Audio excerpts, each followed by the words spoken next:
तो hello guys, आप लोगों को स्वागत है फिर से एक न्यू वीडियो के साथ। तो आज हम आपको बताएंगे कि यूपीएससी प्रिपरेशन के लिए आप लोगों को कौन कौन सा बुक लेना चाहिए, किसके बारे में बात करने वाले। तो सबसे पहले हम आपको बता दें कि सबसे ज़्यादा यूपीएससी का प्रिपरेशन करना चाहते हैं तो आप लोगों को एनसीईआरटी बुक लेना कितना इंपॉर्टेंट हो जाता है। तो आज हम बात करेंगे एनसीईआरटी में कौन सा बुक लेना चाहिए, कौन सा नहीं लेना चाहिए, उसके बारे में बात करेंगे और कैसे आप लोगों को पढ़ना चाहिए, सारा बात बताएंगे। चलिए हम शुरू करते हैं। सबसे पहले हमारा जो बुक आ जाता है वो आ जाता है हमें पॉलिटी का बुक, जो कि पॉलिटी का बुक में आपको 6 से 12 तक का बुक लेना है। उसमें भी आपको जैसे आप यहाँ पे देख सकते हैं हमारा जो यहाँ पे सारा बुक का यहाँ पे लिस्ट आपको दिखा रहे हैं। उसके बाद यहाँ पे आप उसके बाद 6 से 12 तक आपको ज़्यादा इंपॉर्टेंट हो जाता है हमारा 11th और 12th का बुक है पॉलिटी का। अगर 11th और 12th का बुक आपके पास है तो काफ़ी ज़्यादा बेटर है, आप लोग उसको ज़्यादा यानी रेफर कर रहे हैं कीजिए, क्योंकि वो ज़्यादा ये आपको इंपॉर्टेंट आ जाता है। लेकिन पढ़ना तो आपको सारा पढ़ना पड़ेगा, 6 से 12 तक पढ़ना पड़ेगा। उसके बाद चलते हैं हमारा जो दूसरा बुक का है, उसके बाद इकोनॉमिक्स का। इकोनॉमिक्स में आप लोग को कौन सा पढ़ना है, 9 से 12 का बुक लेना है। उसमें जो 11th का बुक है आपको पढ़ना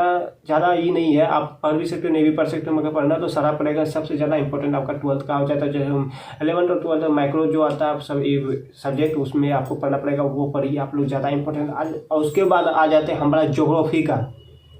आप लोग जानते हो कि ज्योग्राफी कितना ज़्यादा इंपॉर्टेंट हो जाता है। ज्योग्राफी आप लोगों को 6 से लेकर 12 तक का सारा पढ़ना पड़ेगा, क्योंकि ज्योग्राफी इतना ज़्यादा इंपॉर्टेंट हो जाता है कि आप लोगों को ज़्यादा पढ़ना पड़ता है। उस तरह हिस्ट्री भी जो आप लोगों को काफ़ी ज़्यादा, ज्योग्राफी आप लोग क्या कहें 6 से 12 तक पढ़िए एकदम से बेसिक से, जो कि आप लोग ज़्यादा इंपॉर्टेंट हो जाता है। और भी आपको पढ़ना पड़ेगा ओल्ड वाला, क्योंकि न्यू वाला में जो कुछ ज़्यादा उतना कुछ डिफली दिया हुआ नहीं है, और ओल्ड में ज़्यादा डिफली दिया हुआ रहता है, क्योंकि यूपीएससी में जो पूछा जाता है वो ओल्ड से ही पूछा जाता है। इसलिए आप लोग ओल्ड का लीजिए बुक, ज़्यादा ही हो जाएगा, आप लोग अच्छा रहेगा, बेटर रहेगा। उसके बाद चलते हैं 6 हिस्ट्री का, यानी जो हमारा जो अगला जो होगा हिस्ट्री सब्जेक्ट, हिस्ट्री का आप लोग कौन कौन सा बुक लेना चाहिए। जैसे आप लोगों को पता है कि हिस्ट्री में हमारा जो होता है मॉडर्न, मिडिवल, एंशियंट और इसके बाद वर्ल्ड ज्योग्राफी, एक वर्ल्ड हिस्ट्री। जैसे कि हम लोग अगर ऑप्शनल पेपर रखते तो वर्ल्ड हिस्ट्री पढ़ना जरूरी हो जाता है। तो उसी तरह उसमें आप लोग कौन कौन सा बोले, इसमें जो आप लोगों को अगर लेना है तो आप लोग वर्ल्ड में ले सकते हैं। एनसीईआरटी में जैसे ले सकते हैं आप लोग आर.एस. शर्मा का ले सकते हैं। उसके बाद सतीश वर्मा का ले सकते हैं, बिपिन चंद्रा का ले सकते हैं। जैसे बिपिन चंद्रा हमारा मॉडर्न हिस्ट्री में आ जाता है, आर.एस. शर्मा जो आ जाता है हमारा एंशियंट में आ जाता है। उसके बाद जो सतीश चंद्रा जो हमारा मिडिवल में आ जाता है। ये सब हम आपको बुक यहाँ पर दिखा रहे हैं, तो यहाँ पे आप लोग देख सकते हो, ये सब बुक आपको लेना पड़ेगा। उसके बाद चलते हैं आर्ट एंड कल्चर में। तो आप आर्ट एंड कल्चर में सबसे ज्यादा आपका 2 बुक आता है। 2 बुक में आप एक बुक ले सकते, जो 11th का बुक है जो इंडियन आर्ट से आता है, तो वो आप लोग बुक लिख सकते हो। जैसे कि हम आप लोग दिखा सकते हैं, ये बुक आप लोग को लेना जरूरी हो जाता है, क्योंकि आर्ट एंड कल्चर से क्वेश्चन जरूर आता है मेंस के लिए, तो आप लोग ये ज्यादा पढ़ सकते हो।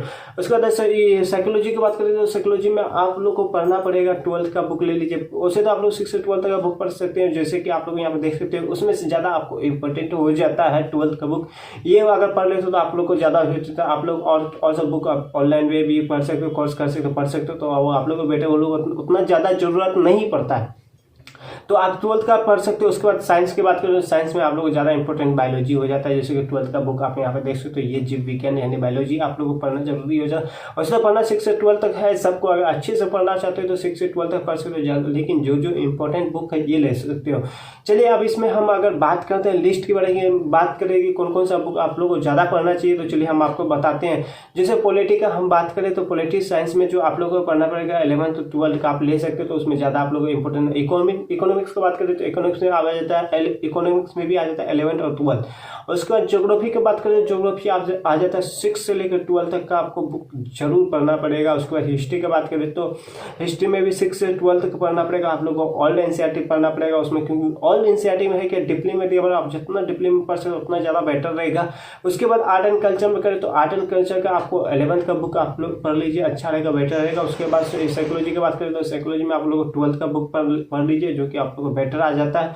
उसके बाद साइंस की बात करें तो साइंस में आपको 12th का बुक पढ़ लेना चाहिए। आप लोग अच्छा लगता है। आप लोग वीडियो कैसा लगा कमेंट कर बताना। वीडियो अच्छा लगे तो लाइक कर देना, शेयर करना, सब्सक्राइब करना, बेल आइकन नोटिफिकेशन दबा देना। मिलते हैं नेक्स्ट वीडियो के साथ, तब तक के लिए बाय।